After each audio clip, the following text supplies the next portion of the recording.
Yung Q&A portion ito yan. Ay ate pala. Hi guys. How are you? Ayun. Ano lang, first congrats for the movie and good luck for the premiere na rin. May 3 din ba ang premiere night ninyo? May 3? Ay, premiere. bongga ang aming premiere night. Yes, it's I think the first ever simultaneous premiere. We have 2 cities, Davao, Cebu, and Manila, and there'll be a live streaming of all three cities, and we'll have some of the cast in other cities. I know Brett will be in Cebu, we'll be here in Manila.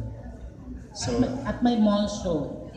yes, May 6, Alabang Town Center. yes, we'll be in Alabang Town Center for our only mall show. So I hope you guys can make it. Ayun. Ay, congrats naman.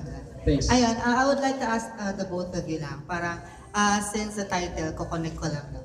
Parang this time, me and James are, parang Nadine can answer and vice versa. This time, This time, me and James, or Nadine and I are, this time, this time it's real. Yeah. how about Nadine? Okay na. Sige, kayo Nadine na lang.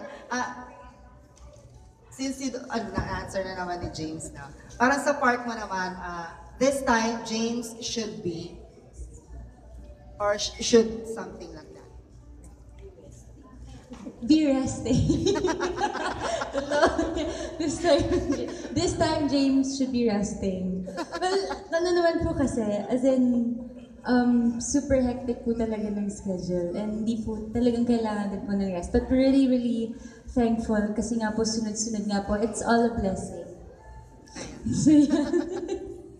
Since 2 years na kayong magkasama ni James na, tapos parang 2 months na yung relationship, may mga nagagawa pa ba si James na parang kilig moments or kilig moves na tumatama pa rin sa'yo? Alam niyo, pag ganyan ka, pag ganyan siya, she can't speak, kinikilig siya. That's her way of, she gets quiet. And it's the first time I've seen that with Nadine. So, Actually, that's what I've learned about her, I guess. Yeah. To answer the previous question. Sorry.